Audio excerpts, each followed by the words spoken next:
Latest NASCAR news. If you think this NASCAR weekend was just another race, you clearly didn't see what just happened. Denny Hamlin had Kansas completely in the bag, and something completely beyond his control stole that victory at the last second. Then, Kyle Busch dropped the most brutally honest confession about life inside the NASCAR garage that no one saw coming. And Brad Keselowski climbed from 21st to 6th, and still left frustrated. 3 stories, no time to relax. Sign up so you don't miss a thing. Let's start with Hamlin, because what happened to him today may have been the most painful loss of his entire career. Let's be real, Kansas on Sunday was as clean as a NASCAR race gets.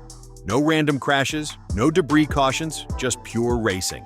The only yellows all day were the scheduled stage breaks at laps 80 and 165. That's it. And Denny Hamlin? He was absolutely cooking. He got around Tyler Reddick, grabbed the lead, and looked like a man on a mission. 131 laps led, 19 stage points banked. His second win of the season was basically already written. And then Cody Ware happened. Coming off turn 4, about to take the white flag, the last lap, Ware spun out and threw a caution. Just like that, the finish line disappeared. Instead of a victory lap, Hamlin got an overtime restart. The win he had already earned on merit? Gone. Reset. Do it again. And on that restart, Kyle Larson wasted 0 time. He dove to the inside of Hamlin, took the lead, and that was it. Hamlin brushed the wall on the backstretch, lost momentum, and fell all the way back to 4th. The race he dominated became someone else's trophy. Here's what makes this even harder to stomach. This isn't a one-time thing for Hamlin. According to Steven Stumpf of Front Stretch, since 2023, Hamlin has been leading at the end of regulation in 6 races that went to overtime.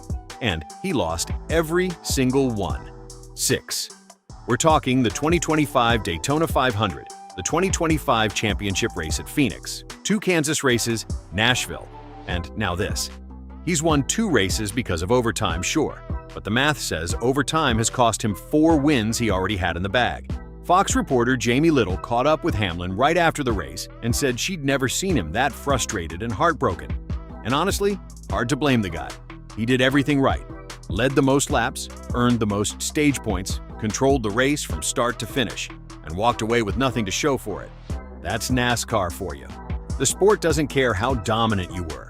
1 spin, 1 caution, 1 restart, and everything resets. Hamlin knows it. He's lived it more than anyone, but knowing it doesn't make it hurt any less.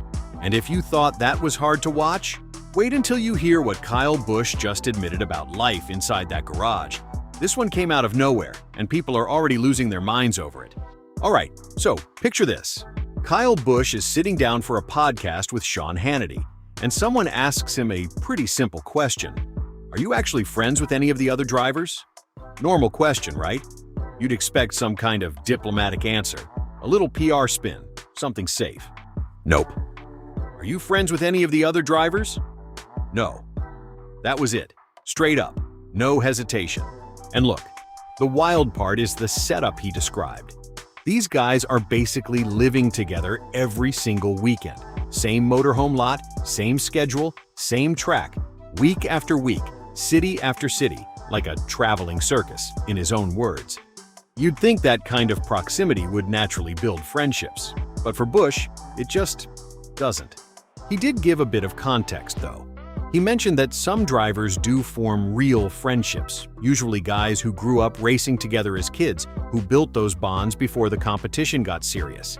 He even pointed to his own son as an example, who races at a young age and hangs out with his buddies on and off the track. That early connection, Busch says, is what creates real relationships in this sport. But his experience? Completely different from day one. Busch grew up in Las Vegas, and the way he tells it, going to the racetrack was never a social event. You showed up with your own crew, and everybody else on that track was the enemy. Simple as that. And that mentality, he says, never went away. You want to beat those guys, win the trophy, take the money, and do it all again next week.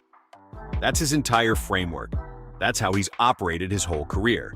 And at 40 years old, after 2 championships and over 200 Cup wins between all 3 series, he's not about to change it now. He also touched on how different the lifestyle looks depending on where you are in the pecking order. Veterans roll in with full-sized luxury motorhomes. Younger guys just breaking in are working with whatever fits the budget. But regardless of the setup, everyone shares the same paddock, the same schedule, the same routine. From the outside, it looks like a tight-knit community. From the inside, according to Busch, it's just a really competitive job. Brutal, honest, and somehow very on-brand for Kyle Busch.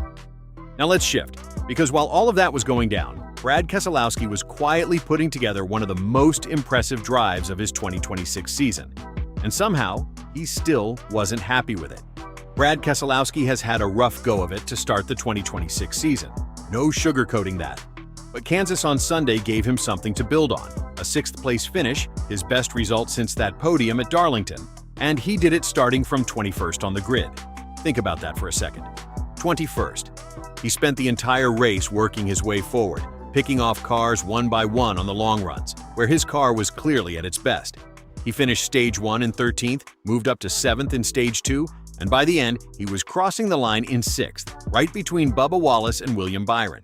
For context on the race itself, Tyler Reddick took the win for 23 Chevrolet Racing, his 5th victory in just 9 races this season. Kyle Larson was 2nd, Chase Briscoe 3rd, and Denny Hamlin, after everything that happened, ended up 4th. Keselowski grabbed 35 points on the day and jumped 2 spots to 9th in the overall standings with 264 points. Solid day by any measure. But ask him about it, and he'll tell you it wasn't enough. We would have took a 500-mile race. Would have been better. That's his honest take. His car was built for the long haul, and the race distance simply didn't give him enough time to finish the job. His RFK teammate Chris Buescher also had a decent run. Started 7th, came home 10th, but admitted the day was messier than the result suggests. Pit road chaos cost him track position, and late-run tire wear had him playing catch-up more than he wanted. Both guys scored points. Both guys leave Kansas wanting more. That's where RFK Racing is right now, close enough to be frustrated, not quite where they need to be. Hamlin led 131 laps and went home empty. Busch admits he has 0 friends in the garage. Keselowski finishes 6th and still calls it not good enough. What kind of sport is this? Drop your take below and subscribe so you're never the last one to know.